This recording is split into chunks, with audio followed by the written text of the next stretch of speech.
రాధా గాయత్రి స్నేహితురాలు చరిత మనతో ఉన్నారు. అసలు ఆమెతో ఉన్న అనుబంధం ఏంటో ఆవిడని అడిగి తెలుసుకుందాం. నమస్తే మ్యామ్.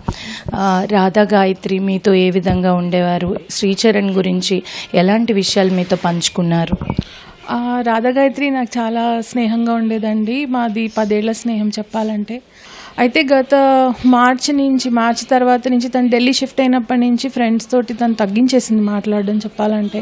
ఎందుకంటే అబ్బాయికి కొంచెం అనుమానం ఇవన్నీ ఉండడం వల్ల తగ్గించేసి ఫ్రెండ్స్ తోటి ఎక్కువ తనతోటే గడపడం అనేది జరిగింది. ఫోన్ చెక్ చేయడము, తన బ్యాగ్లో ట్రాకర్ పెట్టడము అండ్ ఆస్తమాటు అనుమానించడము, ఎదురుగుండా వాళ్ళ ఇంట్లో సీసీటీవీ ఫుటేజ్ చెక్ చేయడము, ఇవన్నీ కొంచెం ఒక అభద్రతా భావంతో చేశారేమో అని అనిపిస్తుంది. అవి పేరెంట్స్ దృష్టికి తీసుకెళ్లడం జరిగింది. వాళ్ళ పేరెంట్స్ మందలించడం, గొడవలు అవ్వడం అవన్నీ కూడా జరిగాయి.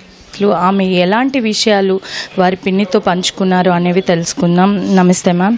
అసలు ఏమైనా చెప్పారా మ్యామ్? ఎప్పుడైనా పెళ్ళి అయినప్పుడు ఆవిడ మీతో ఎప్పుడైనా మాట్లాడారు? లేదండి, చాలా హ్యాపీగా ఉన్నాను చెప్పిన తను. అంటే తను చూస్తున్నా కూడా మేమందరం కూడా అలాగే అనుకున్నాం.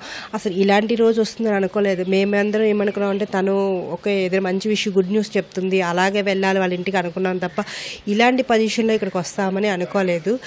పోలీసులు లోతైన దర్యాప్తు చేసి శ్రీచరణ్ ఈ హత్య చేశాడా లేదా అనేది తేల్చాలని, గాయత్రికి న్యాయం చేయాలని కుటుంబ సభ్యులు కోరుకుంటున్నారు. కెమెరా పర్సన్ సురేష్తో ఉషారాణి, ఈటీవీ న్యూస్, విశాఖపట్నం.